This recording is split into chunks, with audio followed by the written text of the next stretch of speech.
and manage stress. Got it? Recording just started. Perfect. So I just want to start off with a little bit of a definition. So when we think about what stress is, WebMD calls it or defines it as the physical, mental, or emotional factors that cause bodily or mental tension. What are some things that trigger us to feel stressed? And again, because it's being recorded, I would ask anybody who has any questions, if you want to chat them in, I can talk to your questions without saying your name. So that way, when this is recorded for people to see later, everyone feels completely anonymous and nobody is shown or any information. But I would love some dialogue or conversation or questions. So just thinking about triggers, things that trigger us to feel stressed or overwhelmed. External triggers tend to be other people, our physical environment, maybe major life events, work or job, or just daily hassles. Some internal triggers could be our lifestyle, right? How we're living, things that we're doing, our negative self-talk, which we're going to spend some time discussing today. Perfectionism, the need to do everything a certain way, having unrealistic expectations or all or nothing thinking. So whether your stress is coming from something external or internal, the key thing that I want to prioritize is that the stressors are not often in our control. There are a lot of things that we have no control over. Despite the stress around us, how we respond is where we have the power. What we do with the situation is where we can control things. So optimism is really the key to building resilience and managing stress. So what do I mean by being resilient? What is resilience? The psychological quality that allows people to be knocked down and come back at least as strong as before. So instead of letting difficulties, traumatic events, or failures overcome them and drain their resolve, people who are really resilient find a way to change course and move towards their goals. And this comes from Psychology Today. So if we start with perspective, when you look at this picture, what do you see? Anybody? Looking at the chat. Two people looking at each other. Two people looking at each other. Does anybody else see anything else in this picture? A boss. I'm sorry, I didn't hear it.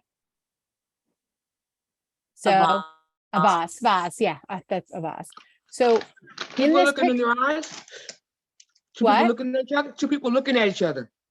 Two people looking at each other. Yep. So it's either two. So you can look at it as two people looking at each other, or do you see like a vase or a vase or a candlestick? I think some people say it's a candlestick in the middle. If you look at it, it's kind of a candlestick.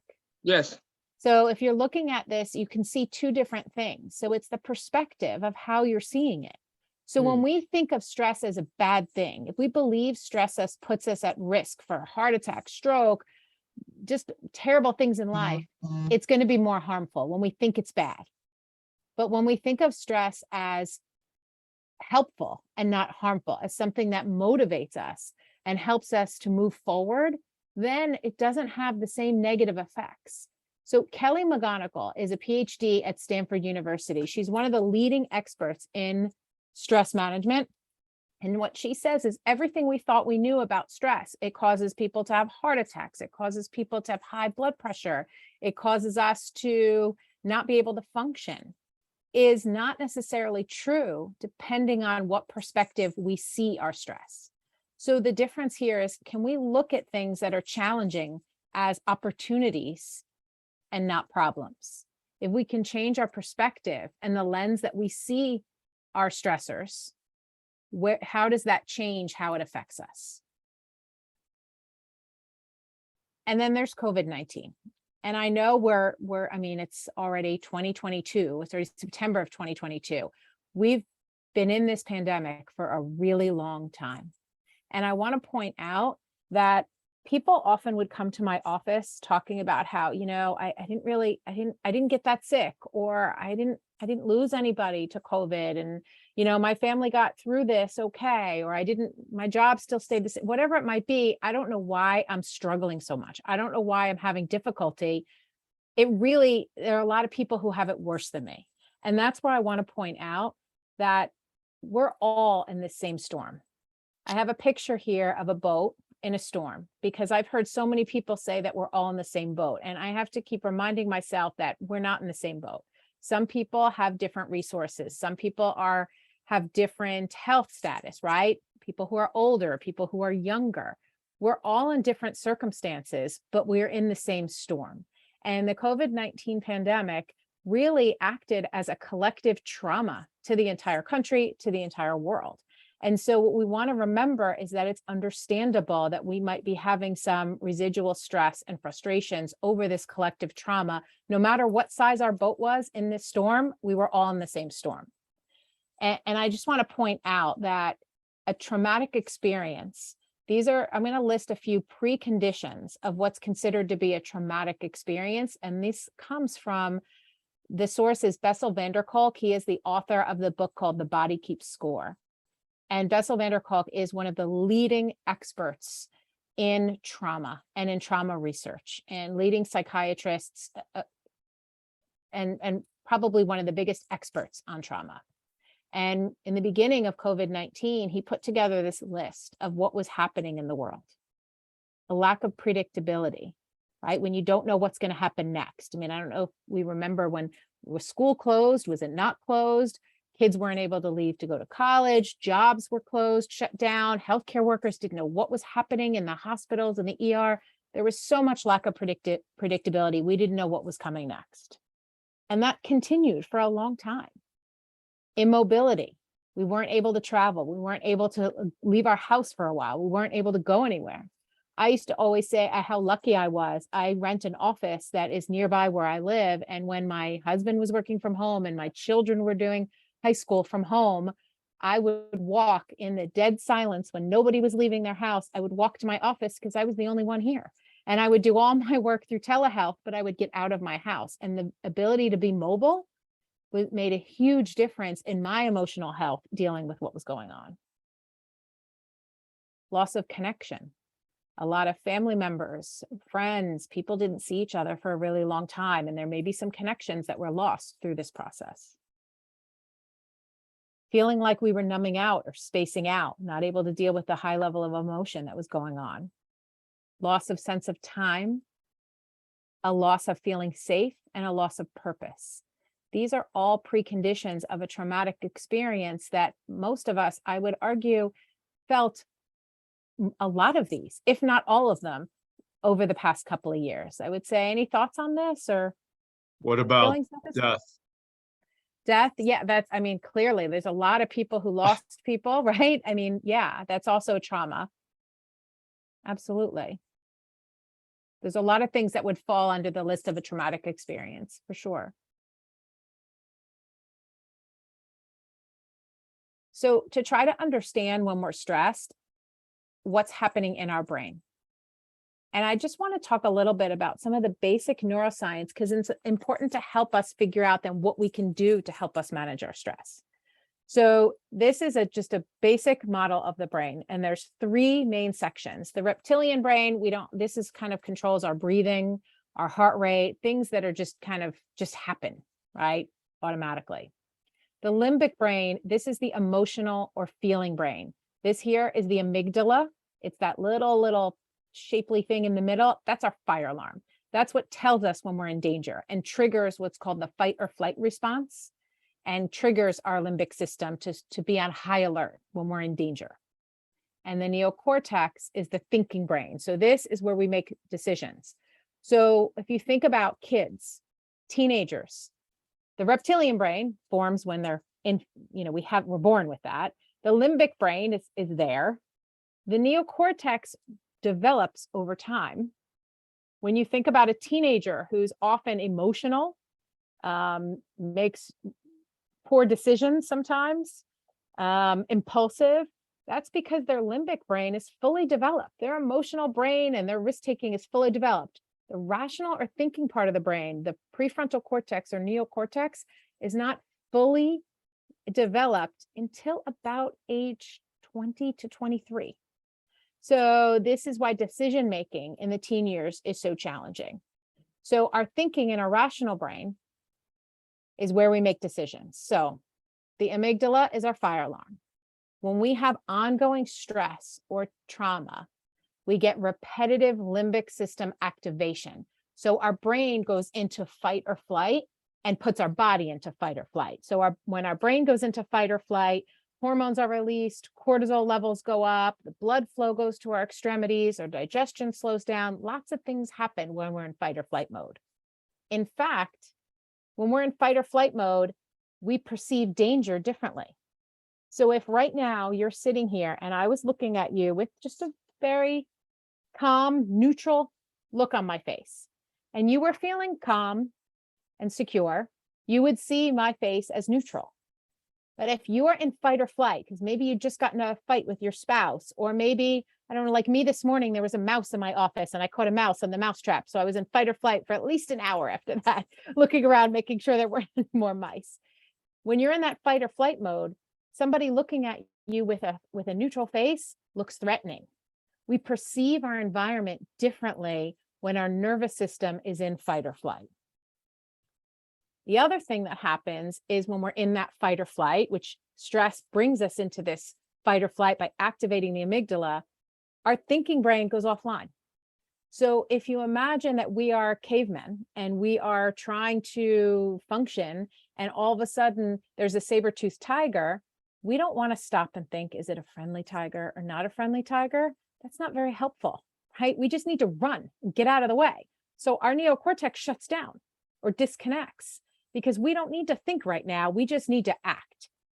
But we're not living in caveman times. There are no saber-toothed tigers, but we still have our limbic system stress us out. We still get in that fight or flight mode for things that we need our brain for, and yet it disconnects. So that's part of the issue. We need to be able to figure out, which is what we're going to talk about, the two things that we need to do. We need to reduce limbic activation. We need to lower the fight or flight system and reduce that fire alarm from going off, as well as engage the thinking part of the brain. So if we engage our thoughts, our fire alarm will go down. If we can lower the fire alarm, then we can engage our thinking brain. So we want to hit it from both ends to try and make sure we're managing our stress. So when our limbic system is activated over and over and over again, and we're in this constant state of stress, because think about it, animals go through this too, right? If there's a zebra being chased by a lion, the zebra goes into fight or flight mode, gets out of the way. So it's either fight, flight, freeze, or fawn. So the zebra goes into fight or flight, runs away. The tiger or lion or whoever was chasing it is gone. The zebra's limbic system goes right back down to neutral. But as humans, we're not so good at that because the things that are stressing us out are not life threats, but we treat them like life threats in the way our bodies and our brains react. So we're constantly in limbic activation. And what does that do to our emotions? It causes us to feel not confident, apprehensive, maybe depressed, cranky, right? It affects our emotions if we're constantly in that state of high alert. From a mind perspective, our prefrontal cortex is not fully engaged. We're not thinking clearly. Poor decisions, being very negative, cloudy thinking, poor judgment, nightmares. They're all very common reactions when we're in fight or flight. Headaches, muscle pain, tightness, cardiovascular risk, gastrointestinal issues, infections. Our body is busy preparing to run from some saber-toothed tiger or some danger that it's directing blood flow to different areas. It's slowing down digestion. It's not doing the things it needs to do when we're in a safe and secure place. And therefore we start having these physical symptoms and things are reflected in our bodies. And then behaviorally, insomnia, substance abuse, accidents, right? There's a lot of things that start to happen when we start to self-medicate and we start to treat our stress and try to make it go away. That's something to keep in mind. So what's our goal in trying to manage our overall stress? We want to learn the difference between reacting and responding. And we said before, we're going to tackle it two different ways, from the thinking part of the brain and from the nervous system part. So what do I mean by react versus respond? When we react, it's an instinct, right? Subconscious mind, no filter. That's considered bottom-up thinking. It's when we're nervous system or our amygdala is in control, bottom up. So no filter, autopilot, when you say things and then you regret them later, kind of like a puppy that barks at everyone. Our goal is to respond. Responses are more thought out, where we pause before we respond to something. We think about the possibilities. We engage the prefrontal cortex and the thinking brain to figure out, okay, what is the best decision right here?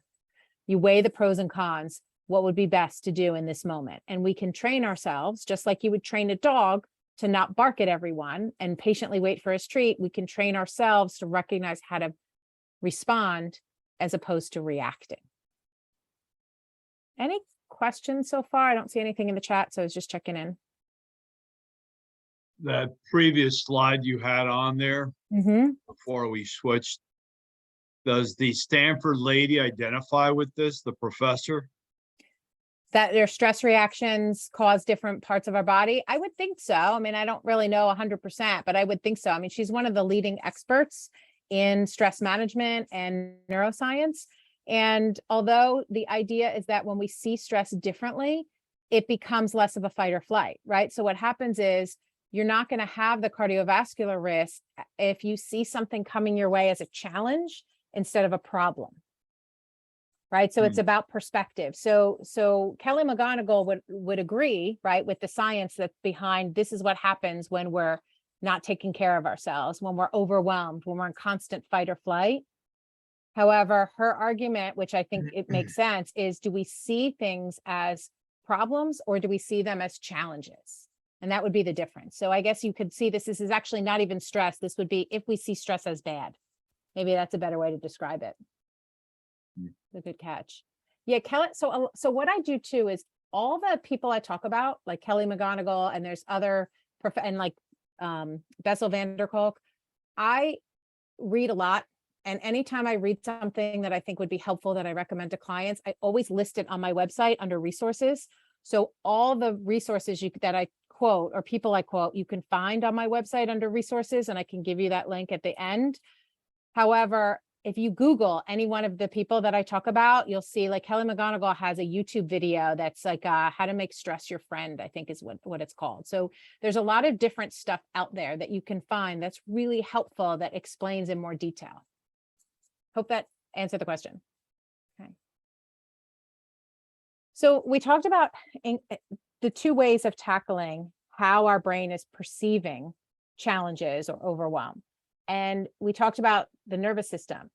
If we are engaging in rational thinking, we're engaging the thinking brain. And if we can engage the thinking brain, then we can lower a little bit of the fire alarm, because in order for the thinking brain to come back online, it lowers the fire alarm.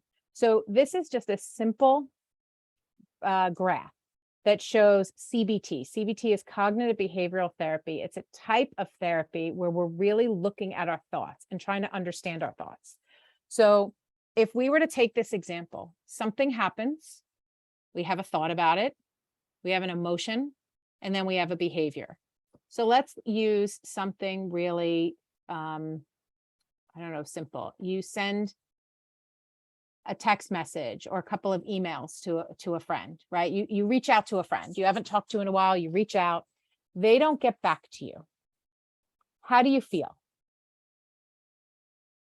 People usually feel upset, hurt. Most people, sometimes people say no, but most people feel upset, hurt. Did I do something to offend them? What's going on? The thing that happened is your friend didn't respond to you. The feeling that you have is hurt, rejected, poor self-worth, maybe. And then your response might be, you might ignore them. You might be standoffish next time you see them. But what was the thought that you had when they didn't get back to you? The thought is probably something along the lines of, they don't like me. Did I do something to offend them? Did I do something wrong? Am I not likable? Do people not want to hang out with me? Right? That's the automatic thought that pops in our head. But the reality is none of those things are necessarily true. We don't know if they're true. We have no idea why the person didn't get back to us, but we automatically assume something negative. So our feelings might be different if we were able to look at our thoughts and say, okay, what is the story I'm telling myself about why she didn't text me back? What's the story I'm telling myself? Could there be another story? Could she have been really busy? Could she have been on vacation? Could her phone have died? She changed her email and I didn't realize she changed her email? There are lots of explanations for what happened. And we think our emotions are based on what happened, when our emotions are more about our story we tell ourselves and the thoughts we have than on what happened. So when we're looking at our emotional health and our stress levels, we need to ask ourselves, when things are happening in my life, and this goes back to what Kelly McGonigal says about how we view stress, right? What is the story I'm telling myself? What is the story I'm saying in my head? And is it really accurate or true? Or is it causing my emotion to be what it is? Whereas if I were to change the story or look at what other possibilities there were, would it be different? And the three things to ask yourself are, am I making something personal that's not personal, right? The reason why that person didn't email me back might have nothing to do with me. It most likely has nothing to do with me, but yet I personalized it and then I felt bad. But if I recognize it has more to do with her or him than it does me, it's not personal anymore. Pervasiveness is when I think that just because one thing goes wrong, everything's going to go wrong, right? If it means that maybe after this, I'm like, no wonder I don't have friends. No wonder not a lot of people want to hang out with me. We see this one incident and make it pervasive in other areas of our lives. And then permanence is the idea that we see something as never ending. And one of the things that we can count on in life is that life changes, right? Things that feel like they never end, they usually do. So when we're in a really bad space, if we tell ourselves and remind ourselves it's not permanent, it can make a big difference on our emotional response. One of the reasons why the thoughts we have about any story tend to be more negative than positive is because of a negativity bias. So there's our friendly caveman that we talked about before, and the saber-toothed tiger is chasing him. If you think about our ancestors, the ones that were chill and calm, cool, not worried about anything going wrong, they got eaten in that environment, right? There was always something bigger, stronger, and faster. If you forgot as a caveman where your favorite carrots were growing, it didn't matter. If you forgot as a caveman where your favorite blueberries were growing, it didn't quite matter. But if you couldn't remember the cave that the bear lived in or that the tiger lived in, you probably would get eaten, right? So our brains are designed from an evolutionary perspective to focus more on the negative than on the positive. So when something happens and we tell ourselves a story about why that happened, we tend to go more negative. And it's actually, there's a ratio called the Losado ratio that's about 3 to 1. It takes 3 positive events to have the same weight in our thinking than one negative event. So that negativity bias is also a way that it skews our thinking. And we have to recognize that. So if we want to engage the thinking part of our brain in situations where we're feeling overly stressed or overly overwhelmed or frustrated, and we stop and say, okay, this is what happened. Notice how you're feeling. Allow yourself to feel the feelings, but go back and say, what is the story I'm telling myself that's creating this feeling? And is this story really accurate, or is there another way to look at it? You know, remember that there's that negativity bias that oftentimes is guiding what's going on. So one of the things we can do when we start to examine our thoughts is just name them. If you just name the thought. So the thought before was, oh, she doesn't like me. That's why she didn't email me back. That's a cognitive distortion. So there's different types of cognitive distortions. Here are some examples. Black and white thinking. Right? That's thinking of something as either all good or all bad. And frankly, most things in this world are not all good or all bad. Catastrophizing, making something bigger than it really is. Should statements. How many of us say, well, I should have done this, I should have done that, I should have done this. Emotional reasoning. That's when we have a feeling that leads us to think something is true that isn't true. So for example, as a parent, if you yell at your child and you feel guilty for yelling at your child, do you then sometimes say to yourself, oh, I'm a terrible parent? That thought, I'm a terrible parent, is not true.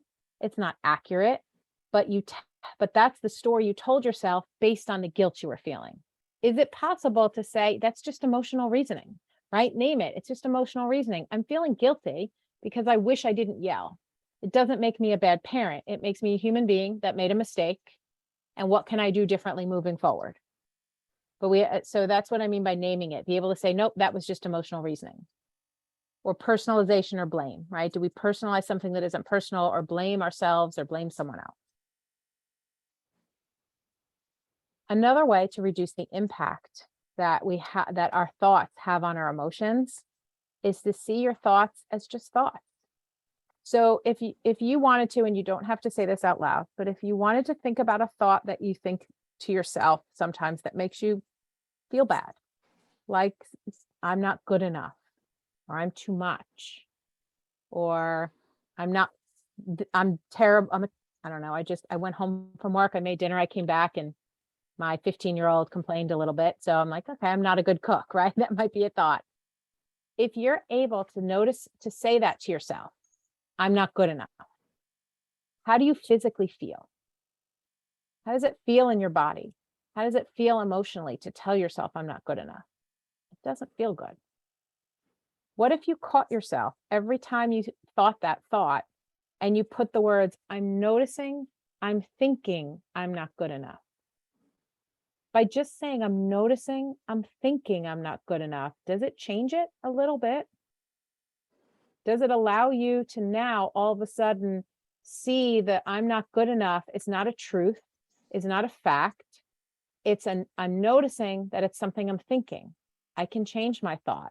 There's other things I can think. There's other things that might be more true.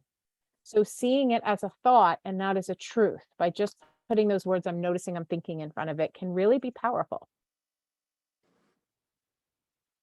And also just examine the evidence. What makes me think I'm a bad cook? What makes me think I'm not good enough? If you really look at the evidence behind the statement that I'm telling myself, it's probably not that true, right? There's more. So with the example before, my friend didn't text me back. So that's one example of something that makes me think that they're not happy with me. But then if you look at the evidence, think about all the times they do text you back, all the times you spend together, all the things that your friend does for you and you do for your friend. The evidence points to the fact that she's not mad. She might be busy. She might be preoccupied. She might be going through something. So examining the evidence can help looking at our thoughts from a more objective perspective and not necessarily automatic and negative.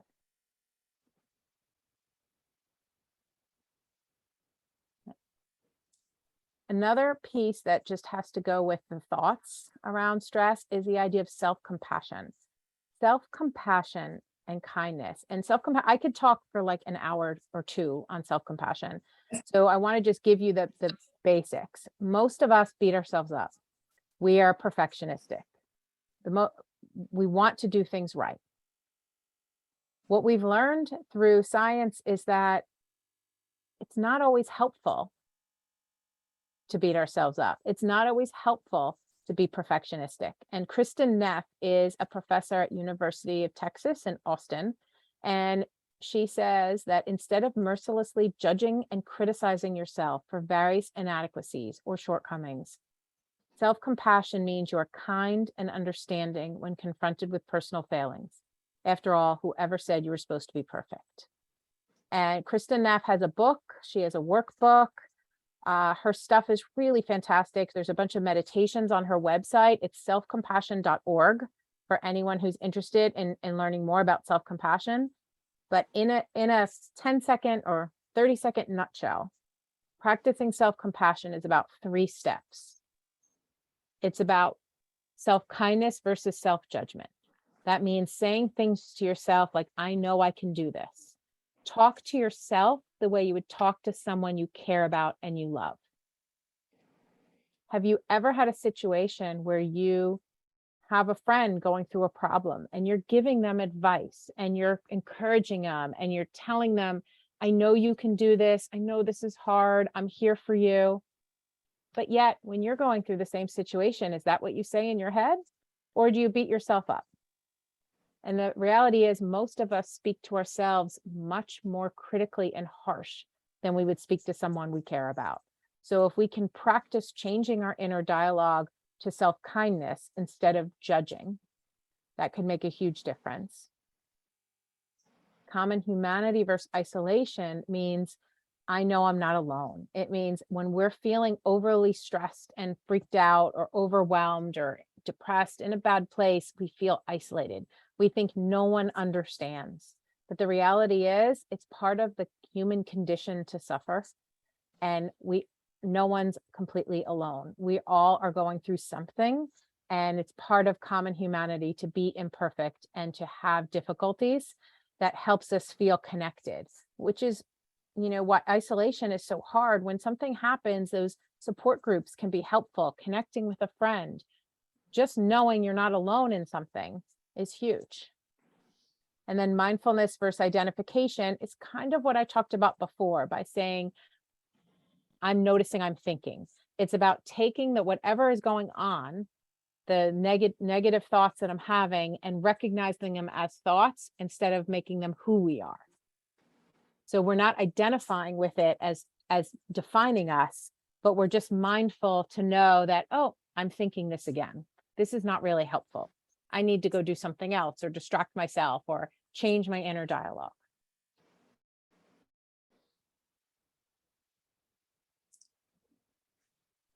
Another tool that seems simple is just looking for the good. So I said before, we have a negativity bias, right? Our brain goes right towards the negative. Well, the other thing our brain does is it focuses on what you see. So for example, we can't possibly take in every bit of information that's coming at us at any moment.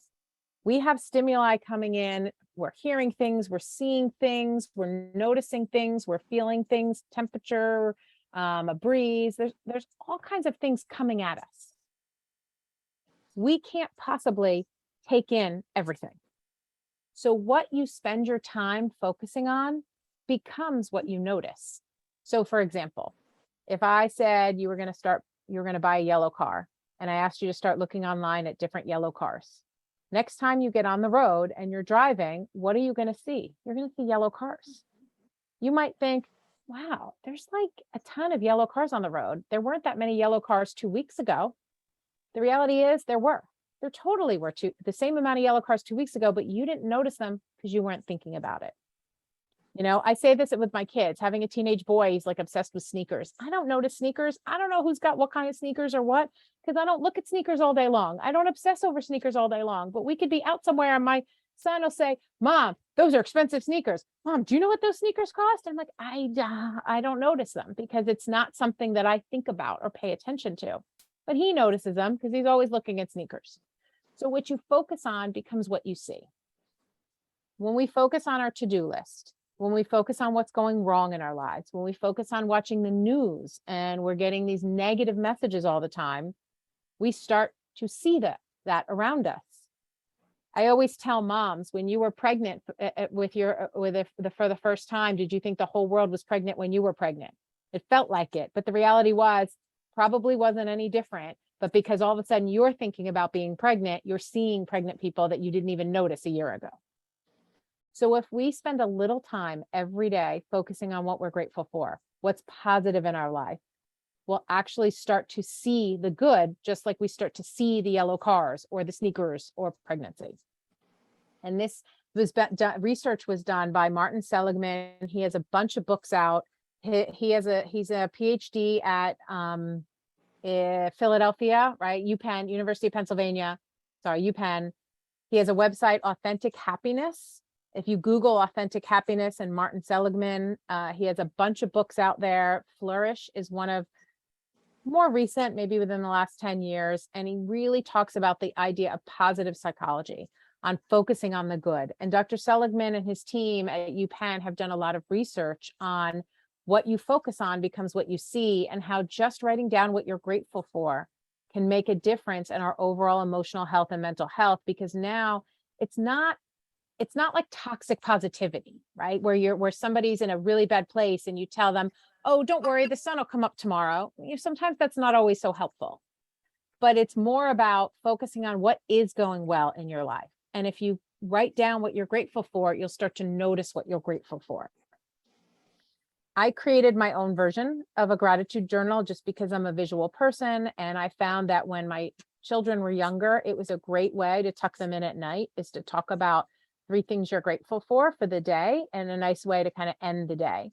So what I did is I used to have them have the idea that they had this bag, that throughout the day, things that happen kind of accumulated in this bag, and you dump the bag out and you refill it with the letters of the word bag as a way to remember what you're grateful for. So if you ask yourself, what was the best and brightest part of the day? So for the B, what was the best and brightest part of my day? A, what did I accomplish today? Because we all accomplish something. And Dr. Seligman also has 5 keys that make a life worth living. And one of them is accomplishment and goals. So I incorporated this. What did I accomplish today? Some days your accomplishment is going to be huge. Other days it might be, I got out of bed, I put pants on. And if that's your accomplishment, then that's what it is. So it's, what did I accomplish today? And G, what am I grateful for? So if you're able to kind of recognize on a daily basis that your B, your A, your G, it just helps you start to see those things more in your day-to-day, and it can improve your mood. For the sake of time, I won't get too much into this, but to go even further with the idea of focusing on the good, Dr. Rick Hansen, he's a PhD. He also has a bunch of books out that you can Google him and find lots of great information. He's a neuropsychologist that talks a lot about how the brain works and how we can actually change our brain from being more negative to being more positive, and change the way we see things, which goes back to Kelly McGonigal's, is if we see our stress as something that can help us as opposed to a negative thing. So he outlines ways to take a positive experience and help it be more concrete in our mind. So I'm using the example of a puppy, right? Who doesn't love playing with a little puppy? It's an adorable little puppy. So here we have a puppy. How do you take this experience of playing with a puppy and making it help change our brain to be more positive, to focus more on enjoyment and respond differently? One is time. If you were going to take a 10-minute break to play with the puppy, can you do it for 12 minutes? Can you do 13 minutes? Can you increase the time you're doing a positive experience? Can you increase the intensity? So if you're throwing a ball to the dog, can you throw it further? Can you throw it harder? Can you increase the intensity of the experience? Can you tap into all modalities? What are you seeing? What are you feeling? What are you hearing? What are you smelling? Right? What's going on with all 5 of my senses? That's how I enrich that positive experience. Can I look at this puppy like I've never seen a puppy before? What's a little kid like when a kid sees a puppy they've never seen before? Seeing it as a new experience, as if you're looking at it as a child. And salience. Why is this puppy important to me? Why is it important to take this break and play with the puppy? So by doing these 5 things, you can take a positive experience and ingrain it and solidify it more into your day-to-day to start to see more of the good and the positive. So what we're going to get into now is the idea that we talked a lot about the different parts of the brain and how our thinking brain, when we're in our thinking brain, we're able to reduce the fire alarm. But what if we can't get to the thinking brain, right? Other ways to try to reduce that fire alarm come from breathing and meditation. So we're going to focus on reducing that through mindfulness and meditation. Mindfulness is defined as paying attention on purpose in the present moment, non-judgmentally. And John Kabat-Zinn, he's a medical doctor who brought mindfulness and meditation into modern medicine. He is the founder of what's called MBSR, which is mindfulness-based stress reduction, which is used for pain management and stress reduction. If you were to look up MBSR, there's lots of different courses available everywhere. In fact, if you're on my website under resources, under websites, you'll see a tab that says free MBSR class. If you click on it, it's actually an 8-week course you can take online for free. It's like called Paleos program. So what does meditation and mindfulness do? It teaches us the difference between responding and reacting. When we're practicing paying attention on purpose, we're building up that top-down brain function. So we're better at taking that pause so that we can respond to situations instead of just reacting from our fire alarm. We want to respond by taking that pause. It increases the top-down functioning and creates that pause. And here's a picture of just from my own phone of the different meditation apps that I've used and I like using. Insight Timer here, that's free. I love the free ones. Free is always good. All the other ones, I feel like they give therapists free, like 1 year free because they want you to recommend it to your clients. So I've done the free year of Headspace. I've done the free year of Calm. I've done the free year of 10% Happier. They're all really good. This one I happen to really like too because I just like his voice. But Insight Timer is pretty much an easy go-to. You can pay for Insight Timer to do classes, but the meditations itself are free. Whereas the other ones, they have some free material, but not a ton. But they're also not that expensive either. If you are going to pay for one, I personally think Calm is one of the better ones, where you can practice meditation on your own. Oh, my website, and I can put it in the chat too, in case anybody has to go. And then, all right, let me come back. So mindfulness, just a couple of simple exercises, just breathing. When we breathe, like fully breathe, we're activating the vagus nerve that goes from our brainstem down to our gut, to our heart. We can actually lower that fire alarm. So one way I like to do slow breathing is breathe in through your nose, count to 4, hold it, count to 4, breathe out of your mouth. So in through the nose, out through the mouth, breathe out through your mouth for a count of 8. The longer the out breath, the more it affects the vagus nerve, the more you're able to relax that fire alarm. One of the things that I used to do with my kids when they were little is we would blow out candles. I would say, and this is something you don't want to wait till they're in the middle of a tantrum. You don't want to wait till they're stressed out to do it. You want to pick a time where you're comfortably hanging out and say, I want to teach you we're going to blow out candles. I want you to picture a candle. Picture it in front of you, and you can get creative, right, with kids and say, what does the candle look like? Is it like Mets colors? Is it sparkly? Is it, what is it? Describe it. Take a deep breath in through your nose and smell the candle. What does it smell like? Does it smell like flowers? Does it smell like donuts? What does it smell like? Count to 4, hold it. Breathe out through your mouth and blow out the candle. So imagine that candle goes out as you breathe out. Then you do it again. Breathe in through the nose and the candle lights back up and you smell it. Hold it, breathe back out. Try doing that 10 times.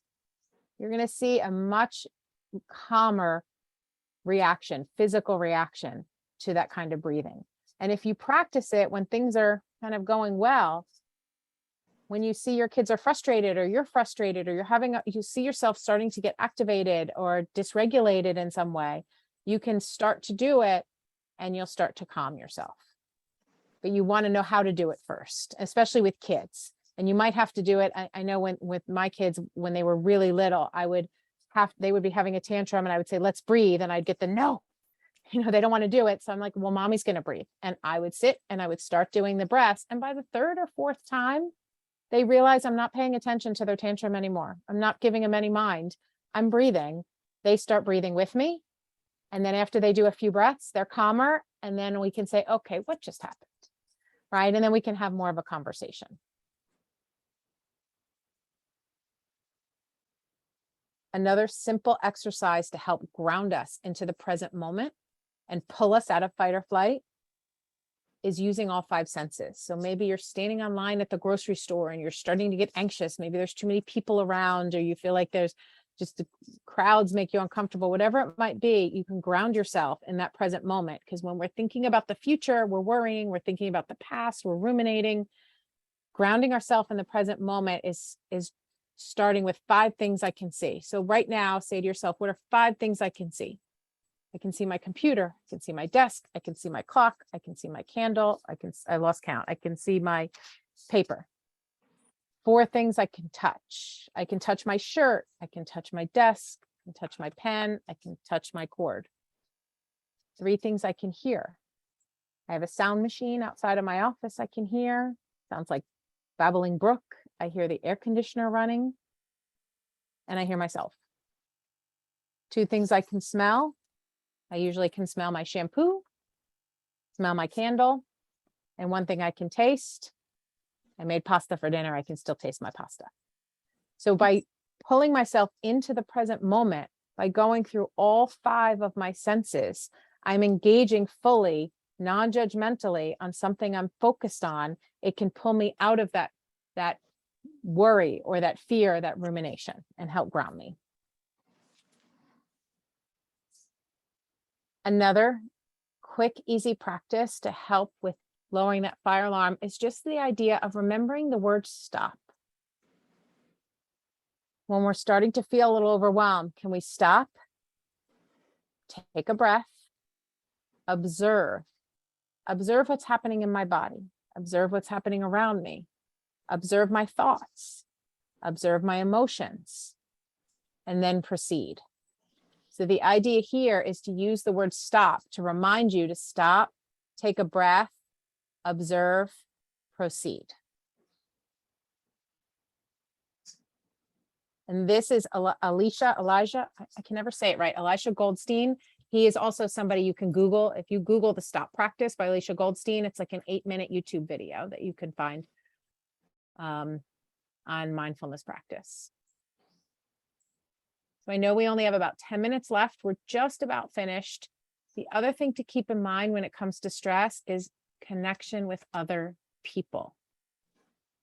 We said before, isolation is really tough. And when we're overwhelmed, we tend to isolate, or we feel isolated. We think nobody understands us. Connecting with others is important. Other people give us a sense of security and safety. We feel seen and we feel heard. That's important to our overall well-being and happiness. We need to connect in order to survive.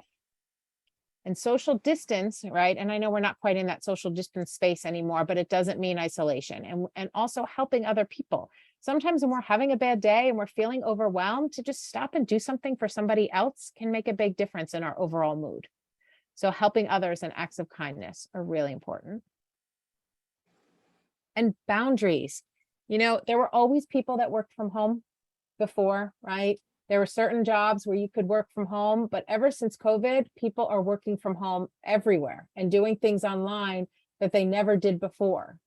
The problem then is we don't have boundaries. This cartoon, I think, sums it up. I'm afraid you have to stay late because I want you to attend to talk on work-life balance. Like, doesn't that pretty much describe the issue right now? We're working from home, but we don't know when to turn off.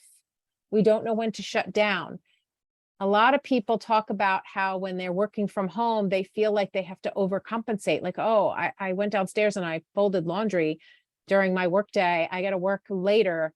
And they wind up working 3 hours later. The 3 hours does not account for the 5 minutes it took you to fold laundry.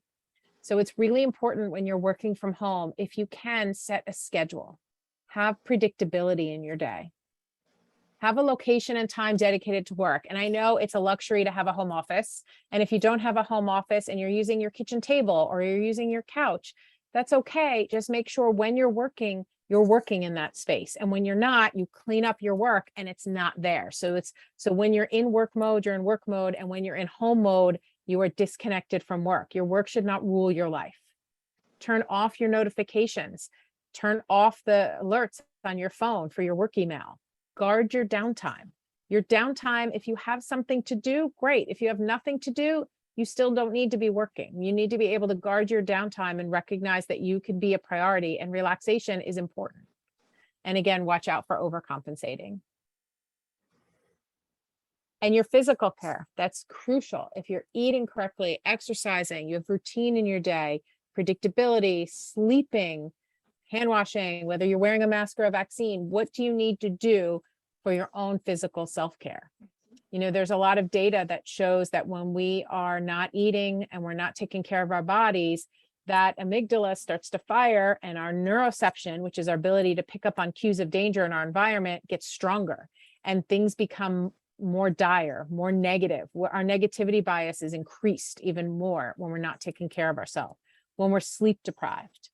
There was a study done, I honestly can't remember exactly where it was. I think it came from a book by Sean Achor. So Achor. If you Google him, he's got some great videos on positive psychology. But Sean Achor, it's one of Sean Achor's books. I don't remember the title.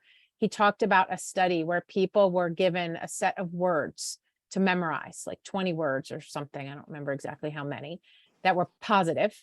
Another group of people were, and then given a list of neutral words to memorize, and then a list of negative words to memorize. And then they had to come back the next day and see how much of each list they remembered.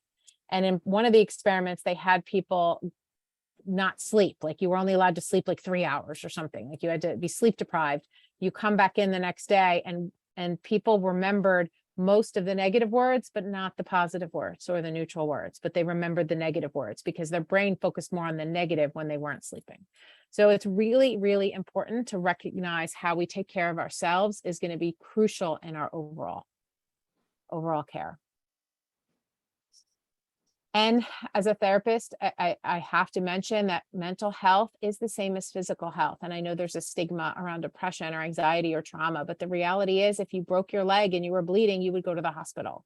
If you're feeling suicidal, if you're feeling super depressed, if you're feeling super anxious, you still want to see a professional to help you.